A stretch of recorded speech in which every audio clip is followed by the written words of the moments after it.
தமிழகம் எங்கும் Max Gold cash for your gold. Max Gold நீங்க தங்க மட்டும் இல்லைங்க, பிளாட்டினம், டைமண்ட், சில்வர், ரூபினி எதை வேணாலும் விற்கலாம். உங்களுக்கான பணம் ரொக்கமா கையிலயோ இல்லைன்னா பேங்க் அக்கௌண்ட்லயோ உடனடியாக செலுத்திடுவாங்க. மார்க்கெட் மதிப்பை விட 100 ரூபாய் ஒரு கிராமுக்கு உங்களுக்கு கூடுதலாக கிடைக்கும். தமிழ்நாடு முழுக்க டோர் ஸ்டெப் சர்வீஸும் இவங்க ப்ரொவைட் பண்றாங்க. உங்களுக்கு கோல்ட விற்கணும்னு அதுக்கு ஒரே ஒரு பெஸ்ட் பிளேஸ் மேக்ஸ் கோல்டு தான். கால் 04445454545. வணக்கம். Big topic with Karthik Maikumar. நம்ம தமிழ்நாடு அரசியல் களம் இருக்குல்ல, இதில் நடந்துட்டு இருக்க பல விஷயங்களை பற்றி பார்க்க போறீங்க. அதெல்லாம் ஸ்பெசிஃபிக்காக திருவள்ளூர் போலீஸ் டிபார்ட்மெண்ட் இருக்குல்ல, ஒரு முக்கியமான விஷயத்தை அனௌன்ஸ் பண்ணியிருக்காங்க. நாமளே எதிர்பார்த்த விஷயம். இதை பற்றி பார்க்க போகிறோம். ஸ்போர்ட்ஸ் இருக்குல்ல, அது இப்போ ஃபிஃபா வேர்ல்ட் கப் போயிருக்குல்ல, அதில் 40 வயசில் ஒரு யங்ஸ்டர் ஒரு வேலையை பார்த்துருக்காருங்க. தமிழ்நாட்டிலேருந்து அது போல் பல பேர் கிடைக்க வாய்ப்பு இருக்குது. இது எல்லாம் கோரிலேட் பண்ணி தான் பேச போகிறோம். நிகழ்ச்சிக்குள்ள போகலாம்.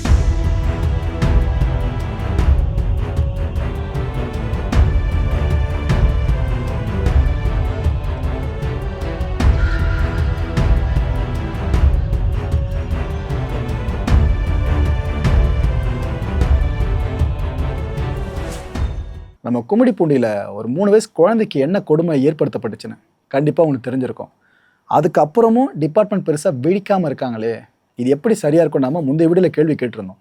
இதே விஷயத்த பல பேரும் வலியுறுத்தல அடுக்க ஆரம்பிச்சிருந்தாங்க.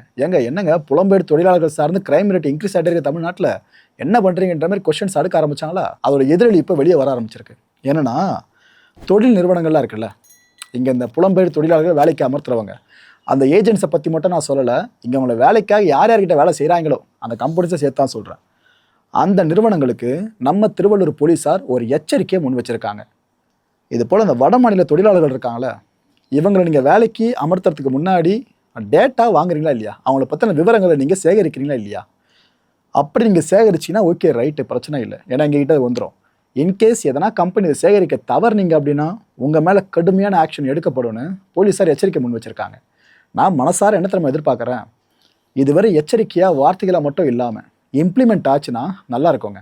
ஏன்னா குற்றம் செய்கிறதுல இந்த மொழி பேசுகிறவன் அந்த மதத்தவன் இப்படி வேறுபாடே கிடையாது, பாலின வேறுபாடே கிடையாதுன்றன்னு குற்றம் பண்ணணுன்ட்டு அவன் பண்ணி தீருவான். அந்த விஷயத்தில் எந்த ஒரு பார்ஷாலிட்டியும் பார்க்காம இந்த அளவுக்கு கிடுக்குப்பிடி நடவடிக்கைகளை பெருசாக டிபார்ட்மெண்ட் எடுத்தால் மட்டும்தான் குற்றங்கள் ஏற்கனவே அதிகமாக போயிட்டுருக்கல அது ஓரளவுக்காச்சும் குறைக்க முடியும். மின் கட்டணம் இருக்குல்ல, இது என்ன இந்த முறை நம்ம பெருசாக செய்தியில் கேட்காம இருக்கோம். புதுதாக வெயில் டைம் வருதுனாக்கா, டிமாண்ட் ரொம்ப சர்ஜ் ஆகுதுனாக்கா மின் கட்டணம் ஏற்றுறதா அறிவிப்பு வருமே, இந்த முறை வராமல் இருக்கு அப்படின்ற கேள்வியை செய்தியாளர்களே மின்சாரத்துறை அமைச்சர் நிர்மல்குமார் அவர்கள்கிட்ட கேட்டாங்க. என்னங்க இது போல் இந்த முறை மின் கட்டணம் உயர்வுக்கு வாய்ப்பு இருக்கா அப்படின்ட்டு. அதில் அமைச்சர் கொடுத்த பதில் என்ன தெரியுமா? அதாவது பண்ணவே மாட்டோங்க அப்படியும் சொல்லலை, பண்ணியே தீருவோங்க அப்படியும் சொல்லலை. இதில் மக்களுக்கு பாதிப்பு ஏற்படாதபடி முதலமைச்சர் முடிவெடுப்பார்னு சொல்லியிருக்காங்க. ஸோ ஒரு சமிங்கை மக்களை, இது என் கணிப்பு சரியாக இருக்கும் பட்சத்தில் கொஞ்சமாவது மின்கட்டண உயர்வை நாம இதுக்கப்புறம் ஃபேஸ் பண்ணுவோன்னு நினைக்கிறேன். ஏன்னா வாய்ப்பே இல்லைன்னு நிர்மல்குமார் அவர்கள் சொல்லல. அமைச்சர் அவர்கள் முதலமைச்சர் முடிவெடுக்கிறதா சொல்லியிருக்காங்க. மக்கள் பாதிக்கப்படாத வகையில்னு சொல்லியிருக்காங்க. மக்கள் பாதிக்கப்படாத வகையில்னா ஓரளவுக்கு விலையேற்ற தான் வாய்ப்புகள் இருக்கும், ரொம்ப பெருசாக போக வாய்ப்பு இல்லை. விலையை ஏற்றலைனாக்கா சூப்பர் விஷயம், கட்டணமே ஃபுல்லாக ஏற்றப்படலைன்னா சம விஷயம். அதை பண்ணால் அமைச்சர் சார்ந்து எல்லாருமே அப்ளாஸ் வச்சு கொண்டாட காத்துக்கிட்டு இருக்காங்க. கட்டண உயர்வு அப்படின்றது வருஷம் வழக்கமான ஒன்றா மாறி இருக்குங்க. அந்த விஷயத்தையும் சேர்த்து சொல்லியிருக்காரு அமைச்சர் அவர்கள். ஹிண்ட் புரிஞ்சிருச்சா? Okay, right. அதிகாரிகளோடு முதலமைச்சர் விஜய் அவர்கள் தீவிரமான ஆலோசனையில் ஈடுபட்டாங்க. எதை பற்றின ஆலோசனைனா, மின்வெட்டால் தமிழ்நாட்டில் மக்கள் போராட்டம் அதிகரிச்சிட்டு இருக்குல்ல, இதுக்கான காரண காரியங்கள் எல்லாத்தையுமே கேட்டு தெரிஞ்சிருக்காப்புல. அந்த மின் தேவை இருக்குல்ல, இந்த பவர் டிமாண்டு, இதை எப்படி சமாளிக்கிறது, இதை பற்றியும் ஃபுல்லாக ஆலோசனை பண்ணியிருக்காரு. அண்ட் மின் உற்பத்தி இருக்குல்ல, ப்ரொடக்ஷனை, இதை சார்ந்து எந்த அளவுக்கு அதிகரிக்க முடியுன்ற அந்த ஒரு ஹையஸ்ட் லெவல் இருக்கு பாருங்க, இதை பற்றியும் ஃபுல்லாக பேசியிருக்காரு. அண்டு குறுவை சாகுபடிக்கு 18 மணி நேரம் மின்சாரம் வழங்குறதை பற்றியும் ஃபுல்லாக டிஸ்கஸ் பண்ணியிருக்காங்க. சமீப காலத்தில் நடந்த முக்கியமான ஆலோசனை கூட்டங்களில் இது ரொம்ப ரொம்ப முக்கிய மக்களே. ஏன்னா தொட்டா ஷாக் அடிக்கிற விஷயம் இந்த மின்வெட்டும் விவசாயமும், அப்பேற்பட்ட விஷயங்களை பற்றி பேசியிருக்காங்க. அண்ட் எம்எல்ஏஸ்க்கு 2 நாட்கள் புத்தாக்க பயிற்சியை முதலமைச்சர் விஜய் அவர்கள் ஆரம்பித்து வச்சுருக்காங்க. 17வது சட்டப்பேரவை சார்ந்து தேர்வாகி இருக்காங்களே எம்எல்ஏஸ், அவங்க எல்லாருக்குமான தாவேக்கா பேஸ் பண்ண சொல்கிறோம், ஓகேவா? அவங்களுக்கு எல்லாருக்குமான ஒரு புத்தாக்க பயிற்சி தான். இதில் என்னென்ன தெரியுமா பயிற்றுவிக்கிறாங்க எம்எல்ஏஸ்க்கு? பேரவை விதிகள் இருக்குல்ல, இந்த அசம்பிளி சார்ந்த ரூல்ஸ் அண்ட் ரெகுலேஷன்ஸ், இதை பற்றி ஃபுல்லாக அவங்களுக்கு எக்ஸ்பிளைன் பண்ணி புரிய வைக்கிறாங்க. 1. 2வது, அவையில் எப்படி நடந்துக்கணும், எப்படி நடந்துக்கவே கூடாது, இந்த டூஸ் அண்ட் டோன்ஸை தெளிவாக வரையறுத்து சொல்லி கொடுக்குறாங்க. எதுக்கோ பயிற்சி பட்டறை நடத்தி நீங்கள் பார்த்துருப்பீங்க. எம்எல்ஏஸ்க்கு இது போல் 2 நாட்கள் பயிற்சி பட்டறை நடந்திருக்கு. அதை இனிஷியேட் பண்ணி ஆரம்பிச்சிருக்கிறது யாருங்க? முதலமைச்சர் விஜய் அவர்கள். இது கிண்டல் செய்யக்கூடிய விஷயம்லாம் கிடையாது, வரவேற்புக்குரிய விஷயம். ஏன்னா ஃபர்ஸ்ட் டைமாக எம்எல்ஏவாக வந்திருக்காங்க. எல்லா எம்எல்ஏஸும் மினிஸ்டர்ஸும் முறை தான் எம்எல்ஏ ஆகிருப்பாங்க ஒரு காலத்தில். அதை மைண்டில் வச்சுங்க. அதுவும் டிவிக்கு அவ்வளோ பேரும் புதுசாக எம்எல்ஏஸாக வந்திருக்காங்களா, அவங்களுக்கு பயிற்றுவிக்க இந்த ஒரு பட்டறை ஆரம்பிக்கிறாங்களே, மனப்பூர்வமாக வரவேற்கலாம். ஏன்னா நாளை பின்ன அசம்பிளி என்ன நடந்துச்சுன்னா பார்த்தீங்களா, இவங்களாம் சும்மா விசிலடிக்கு தான் லாய்க்கு, இவங்க கிட்ட போய் பொறுப்பை கொடுத்து மக்கள் தேர்வு எடுத்து என்ன இதெல்லாம் அப்படின்னு பல வாய்கள் பேச கிளம்பும். அந்த வாய்களுக்கு பூட்டு போடணும்னா இந்த பயிற்சி ரொம்ப ரொம்ப ரொம்ப ரொம்ப முக்கியம். அதை இனிஷியேட் பண்ணியிருக்காங்க. இந்த ஈவெண்ட்டில் நம்ம சபாநாயகர் பிரபாகர் இருக்கார்ல, அவர் பேசினார், நிறைய விஷயங்கள் சொன்னாருங்க. அதில் சாராம்சமாக சொல்லணும்னா, இது விஜய் மாடல் அரசுன்னு சொன்னார். முதலமைச்சரை வச்சுக்கிட்டே அந்த வார்த்தைகள் வந்துச்சு, விஜய் மாடல். இதுக்கு முன்னாடி ஃபேமஸாக இருந்த மாடல் திராவிட மாடல். ஆனால் இந்த மாடலுக்கு பேர் விஜய் மாடல்னு சொல்கிறாங்க. குறிப்பாக எதிர்க்கட்சி தலைவர் உதயநிதி ஸ்டாலின் அவர்களை கேட்டால் இல்லைங்க சோஃபா மாடல், அவங்க சிம்பிள் டைமில் சொல்லிட்டு போயிடுவாங்க.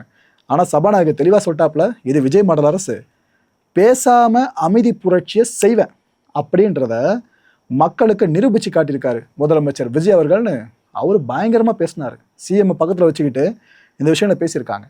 ஆனால் இது அவங்களுக்கு கை கொடுத்துருக்குன்னு நினைக்கிறீங்களா மக்களே? பெருசாக ப்ரெஸ்ஸை சந்திக்காமல் எல்லா பிரச்சனைகளுக்கும் விளக்கம் கொடுத்துக்கிட்டு இல்லாமல் நாம் என்ன சர்வீஸ் பண்ணுமோ அதை மட்டும் பண்ணுவோன்னு ஆஃபீஸை பேஸ் பண்ணி ஃபங்க்ஷன் பண்ணிட்டு இருக்காங்களே சிஎம் விஜய் அவர்கள், இது அவங்களுக்கு கை கொடுத்துருக்குன்னு நினைக்கிறீங்களா? அந்த சைலன்ஸ்க்கு வேல்யூ இருக்குன்னு நினைக்கிறீங்களா? Okay right. நம்ம ஈரோடு காவல் கண்காணிப்பாளர் ஆஃபீஸ் இருக்குல்ல, அங்கே இந்த பெண்மணி கிளம்பி வந்திருக்காங்க. நேரில் வந்தவங்க ஒரு புகாரை கொடுத்துருக்காங்க.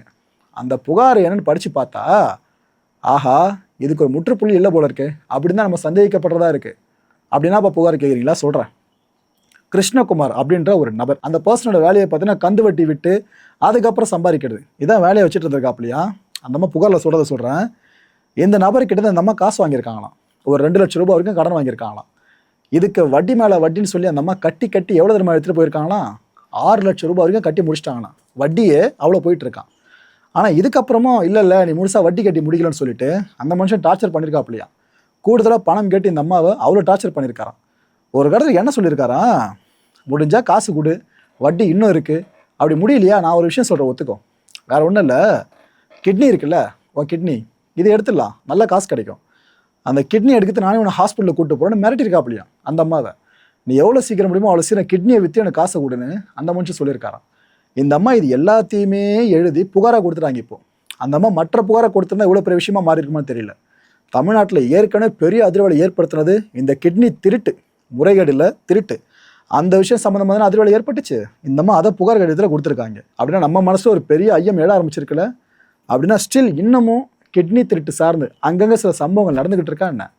இன்னும் பல ஏழைகள் வயிற்றில் அடிக்கப்பட்டு இருக்காங்களா என்ன, ஏமாற்றப்பட்டு? இதை தமிழக அரசு ரொம்ப சீரியஸாக எடுக்கணுங்க. சாதாரண விஷயம் இல்லை. உடல் உறுப்பை ஒருத்தனோட வறுமையை பயன்படுத்தி உடல் உறுப்பை திருடுறானுங்கனாக்கா சாதாரண விஷயமா இது? இதில் தமிழ்நாடு அரசு ரொம்ப ரொம்ப தீர்க்கமான முடிவுகளை எடுக்கணும். அண்டு ராஜினாமா பண்ண 4 அதிமுக எம்எல்ஏஸ் அந்த கதை முடியலைங்க, இப்போ திரும்ப பெருசாக ஆரம்பிச்சிருக்கு. இந்த விவகாரம் குறித்து சிபிஐ விசாரிக்கணும் அப்படின்ட்டு நம்ம சென்னை ஹைகோர்ட்டில் வழக்கு தாக்கல் பண்ணப்பட்டிருந்துச்சு. இந்த வழக்கு சார்ந்து நீதிபதி ஒரு கேள்வியை கேட்டிருக்காங்க. என்ன தெரியுமா? சரிங்க, சிபிஐ விசாரணை வேணும்னு சொல்கிறீங்க, ரைட்டு, நாங்கள் உத்தரவு விட்டுறோம், பிரச்சனை இல்லை. ஆனால் ஒன்று, இது போல் குதிரை பேரம் நடந்துச்சுன்றதுக்கான ஆதாரங்கள் உங்கள் கையில் இருக்கா? அந்த எவிடன்ஸ் இருந்தால் சொல்லுங்கள், நாங்கள் சாலிடாக உடனே அலோவ் பண்ணிடுறோம், சிபிஐ உள்ளே வர விட்டுறோம் அப்படின்னு கேட்டிருக்காங்க கோர்ட்டு. அண்ட் இந்த வழக்கில் தீர்ப்பின் தேதி குறிப்பிடப்படாமையே தள்ளி வச்சிட்டாங்க. இந்த குழந்தைக்கு உடம்பு முடியல, எங்களுக்கே இருமல் சளியாக இருக்குது, இதுக்காக மெடிக்கல் ஷாப் போயிட்டு நம்ம சிறப்பை வாங்கிட்டு வரோம்னு சொல்லிட்டு ஹாஸ்பிட்டல் போக மாட்டோம், டைரெக்டாக மெடிக்கல் ஷாப் போய்ட்டு வாங்கிட்டு வந்துடுவோம். பார்த்தீங்களா, உங்களோட கவனத்துக்கு தான் இந்த ஒரு அப்டேட்டை கொடுத்துட்றேன். இனிமேல் பெரிய மாற்றம் கொண்டு வந்திருக்காங்க மக்களே. என்னென்னா, இனிமேல் நீங்கள் மெடிக்கல் ஷாப் போயிட்டு டாக்டரோட ப்ரிஸ்கிரிப்ஷன் இல்லாமல் இந்த சளி இருமலுக்கான சிறப்பு இருக்குல்ல, அந்த மருந்துகளை வாங்க முடியாது. நம்ம மத்திய அரசு இருக்காங்கள, அவங்க இப்போ ஏற்பட்ட விஷயத்தை இப்போ மாற்றமாக கொண்டு வந்திருக்காங்க. இந்த மருந்து விதிகள் இருக்குல்ல, அதில் சிறப்பு விதிவிலக்கு இது வரைக்கும் சிறப்புக்கு கொடுக்கப்பட்டிருந்துச்சு. இல்லைப்பா, இதுக்கு எதுக்கு டாக்டர்கிட்ட போயிட்டு ப்ரிஸ்கிரிப்ஷன் வாங்கி அங்கே செலவு பண்ணி எதுக்கு, டேரெக்டாக மெடிக்கல் ஷாப்பு போய்ட்டு அவங்க இருமல் சளி சார்ந்த சிறப்பு வாங்கிட்டு முதல்ல சொல்லியிருந்தாங்க. அதான் முக்கியமான ஸ்பெஷல் எக்ஸம்ஷனாக இருந்துச்சு. அதை இப்போ நீக்கிட்டாங்க நம்ம மத்திய அரசு. ஸோ இனிமேல் நீங்கள் இந்த சிறப்பை வாங்கணுன்னாக்கா டாக்டர் ப்ரிஸ்கிரிப்ஷன் மேண்டிட்ரி. அந்த ப்ரிஸ்கிரிப்ஷன் இல்லாமல் நீங்கள் மெடிக்கல் ஷாப்பில் அந்த மருந்தை கேட்கவும் கூடாது. அது இல்லாமல் மெடிக்கல் ஷாப் நடத்துகிறவங்க அந்த மருந்தை கொடுத்தாங்கன்னா அதுக்கப்புறம் அவங்க ஆக்ஷனை ஃபேஸ் பண்ண வேண்டியது இருக்கும். இந்த அப்டேட் ரொம்ப ரொம்ப முக்கிய மக்களே, தாய்மார்களே, இதை மைண்டில் தெளிவாக வச்சுக்கோங்க. ஸோ இனிமேல் தன்னிச்சையாக மெடிக்கல் ஷாப்பை நடத்துகிறவங்க உங்களுக்கு சிறப்பு தூக்கி கொடுத்துட முடியாது, இதை மைண்டில் வச்சுங்க. எதுக்கு இப்போ இவ்வளோ நாள் இல்லாமல் திடீர்னு இந்த முடிவு எடுத்திருக்காங்க கேட்டிங்கன்னா, தினமும் கரண்ட் அஃபேர்ஸை ஃபாலோ பண்ணினா கண்டிப்பாக இந்த கேள்வி நீங்கள் கேட்க மாட்டீங்க. நார்த்தில் என்னென்ன நடந்துட்டு இருக்கு தெரியுமா? நார்த்தை விடுங்க, சவுத்தில் நடந்துச்சு. குழந்தைங்க இருமுறாங்கன்னு சொல்லிட்டு அந்த சிறப்பை கொடுக்க போயிட்டு அதுக்குள்ளே சில கான்டென்ட்ஸ்லாம் அதிகமாக இருந்து அது உடம்புக்குள்ளே போய் வேலையை பார்த்து மல்டி ஆர்கன் ஃபெயிலியர்னு கொண்டு போய் விட்டு குழந்தைங்க உயிர் போக காரணமாக இருந்துச்சு. அது கொடுமையை புரிஞ்சு பார்க்க முடியாது அவங்களால. அம்மா குழந்தை உடம்பு சரியாகணும்னு கொடுக்குற சிறப்பு அம்மா கையால். ஆனால் அந்த குழந்தை அதுக்கப்புறம் சாகுதுன்னா அம்மாவுக்கு எவ்வளோ தூரம் வாழ்க்கை முழுக்க வழியாக இருக்கும். இந்த விஷயங்கள்லாம் யோசிச்சு பார்த்து தான் இந்த முடிவு எடுத்திருக்காங்க மத்திய அரசு. ஓகே, இந்த நீட் வினாத்தாள் கசிஞ்ச விவகாரம் இருக்குல்ல, இதில் எக்ஸ்டெண்டட் வெர்ஷனாக இப்போ என்ன தெரியுமா நடந்திருக்கு?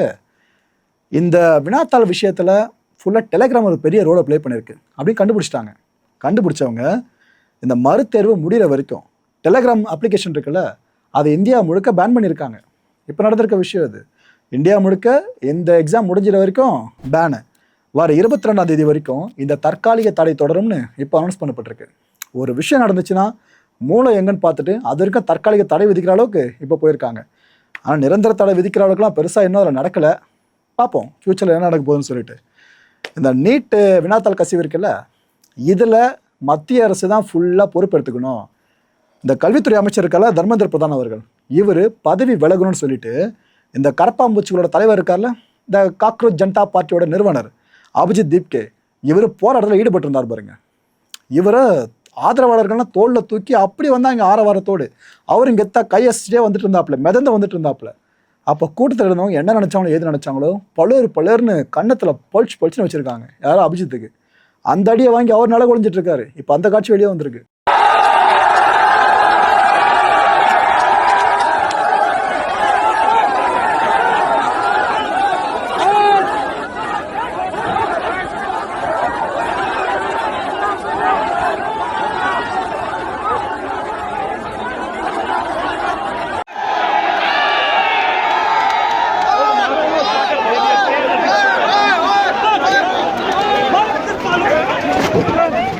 ஜெய்ப்பூரில் நடந்த காட்சியை தான் இப்போ நீங்கள் ஃபுல்லாக பார்த்தீங்க.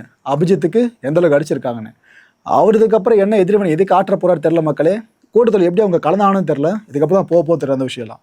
இதுக்கப்புறம் நீங்கள் பார்க்க போகிறது விளையாட்டுத்துறை சார்ந்த முக்கியமான ஒரு விஷயம். அதாவது தமிழ்நாட்டில் நம்ம நார்த் மெட்ராஸ் பசங்க எடுத்துக்கங்க, எங்கே பார்த்தாலும் பாக்ஸர்ஸை பார்க்க முடியும், நல்ல கேரம் போர்டு பிளேயர்ஸை பார்க்க முடியும், இவங்களை விட அதிகமாக ஃபுட்பால் பிளேயர்ஸை பார்க்க முடியும். அவங்கள மட்டும் ஒரு கரெக்டான கைட் பண்ணி நீங்கள் கிளப்பில் சேர்த்து விட்டு பர்ஃபார்ம் பண்ண வச்சிங்க ஒரு நல்ல கோச்சு கீழே, அந்த பசங்க உலகத்தில் தலை சிறந்த ஃபுட்பால் பிளேயர்ஸாக வருவாங்க. இதை நான் சும்மா மேலோட்டமாக சொல்லலை, அந்த ஏரியாவில் நம்ம இருந்து பார்க்குறதுனால சொல்கிறோம் பசங்க எந்த அளவுக்கு டேலண்டடாக இருக்காங்கன்னு சொல்லிட்டு. இப்போ ஒரு அப்பா ஒரு பையனை கூட்டு போய் கிளாஸ் சேர்க்கணும் அப்படின்னா, ஸ்போர்ட்ஸ் கிளாஸில் சேர்க்கணும் அப்படின்னா ஃபுட்பால் பக்கமாக போவாங்க. அந்த பையனை இந்த பாலை பார்த்தா ஆர்வம் இருக்கும், ஆனால் அந்த பக்கம் போக மாட்டாங்க பேரண்ட்ஸு. பயத்தில் கிரிக்கெட் பக்கம் போயிடுவாங்க. இல்லைப்பா கிரிக்கெட் ஆச்சு ஃபியூச்சரில் என்ன ஸ்கோப் இருக்கும்ப்பா, ஃபுட்பாலில் ஆடி என்ன பண்ண போகிறான், சுனில் சேத்ராலே பெருசாக பண்ண முடியல இன்டர்நேஷனல் அரங்கில், இவர் என்ன பண்ண போகிறான்னு அப்படிலாம் மைண்டில் நினச்சிக்க ஆரம்பிக்கிறாங்க. ஆனால் இந்த ஃபிஃபா வேர்ல்ட் கப் மூலமாக நம்ம அதை உடச்சிருவோம். தமிழ்நாட்டில் இனிமேல் அந்த டாக்கே இல்லாதபடி பண்ணிவிடுவோம். அதுக்கு ஒரு எக்ஸாம்பிளை பற்றி தான் இப்போ நான் சொல்ல போகிறேன் உங்களுக்கு. இந்த ஃபிஃபா வேர்ல்ட் கப் நடந்துட்டு இருக்கல, இதில் ஒரு முக்கியமான மேட்சிங்க, Spain versus Cape Verde. Bro Spain எங்களுக்கு நல்லா தெரியும், இது நான் கோப்பா வேர்டு கேப் வேர்டு புதுசாக இருக்குன்னு எல்லாம் யோசிக்கலாம்.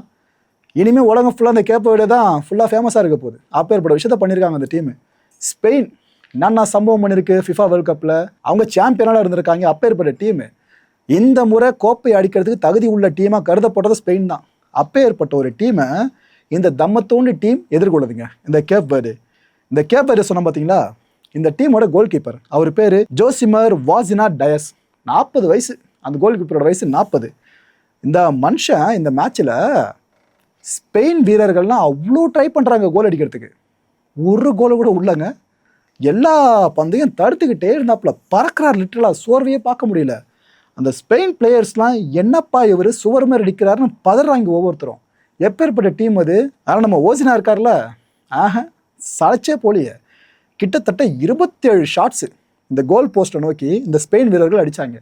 அதில் 7 ஷாட்ஸ் பார்த்தீங்கன்னா க்ரூஷியல் ஷாட்ஸு, அதாவது மற்ற கோல் கீப்பர்ஸ் இருந்தாங்கன்னா கன்ஃபார்ம் கோல். அதெல்லாம் அப்பேற்பட்ட ஷாட்ஸு எல்லாத்தையும் தடுத்தாப்புலங்க. ஒரு முறை கூட அந்த கோல் வலையை ஒரு பந்து டச் பண்ண விடலை. யார்? நம்ம ஓசினா. இப்போ ஏற்பட்ட டேலண்ட்லாம் எப்பயாச்சும் தான் வாங்க முடியும், அது இப்போ பார்க்க முடிஞ்சிருக்கு. ஒரு கோல் கீப்பர் நினச்சா ஒரு மேட்சோட முடிவை மாற்ற முடியும்னு சொல்லுவாங்களே, அதை ஓசினா இங்கே ப்ரூவ் பண்ணியிருக்காரு. Entire Spain team shock. ஏன்னா மேட்ச் ட்ராவில் முடிஞ்சிருச்சு, 0-0. ஒரு கோல் கூட ஸ்பெயினால் அடிக்க முடியலங்க. அதான் இங்கே கொடுமையே. ஸ்பெயின்னு சொல்லிட்டாலே கண்டிப்பாக நம்மளால் முகல் இருக்க ஞாபகத்துக்கு வந்திருக்கோம். 18 வயசு சின்ன பையன். ஆனால் அடுத்து ஃபுட்பாலில் ஒரு பிக் திங்காக இவர் தான் பார்க்கப்பட்டு இருக்காரு. நம்ம லாமின் யமால். இப்போ கூட தமிழ்நாட்டில் லக்ஷ்மி அம்மாள்னு ட்ரெண்டிங்கில் ஓடிக்கிட்டு இருக்கல, நம்ம லாமின் யமால் தான். இவர் ஒரு கடத்தில் இறக்கி விட்டாங்க இந்த மேட்ச்சில். ஆனால் அவராலையும் கோல் ஸ்கோர் பண்ண முடியல. அந்த அளவுக்கு நம்ம ஓசினியா இருப்பார் பாருங்க, அவர் வச்சு காலத்துக்கிட்டு இருக்காப்புல ஃபுல்லாக ஆப்போசிட் டீமை. இந்த கேப் வேர்டு டீமை பொறுத்த வரைக்கும் அவங்க அஃபென்ஸ் பெருசாக போகவே இல்லை, ஃபுல்லாக டிஃபென்ஸ் தான். அவ்வளோ சூப்பராக டிஃபெண்ட் பண்ணியே மேட்சை ட்ரா பண்ணி முடிச்சிட்டாங்க. மேட்ச் ட்ரா ஆனது 2 பேருக்கு ஈக்குவல் தானே ப்ரோ அப்படின்னு கேட்டிங்கன்னா, ஸ்பெயினை ஒரு கோல் கூட அடிக்க விடாமல் பண்ணியிருக்காங்கள. எத்தனை டீமால் அதை பண்ண முடியும் இந்த கேப் வேர்டை பண்ண மாதிரி? அசத்திட்டாங்க மக்களே.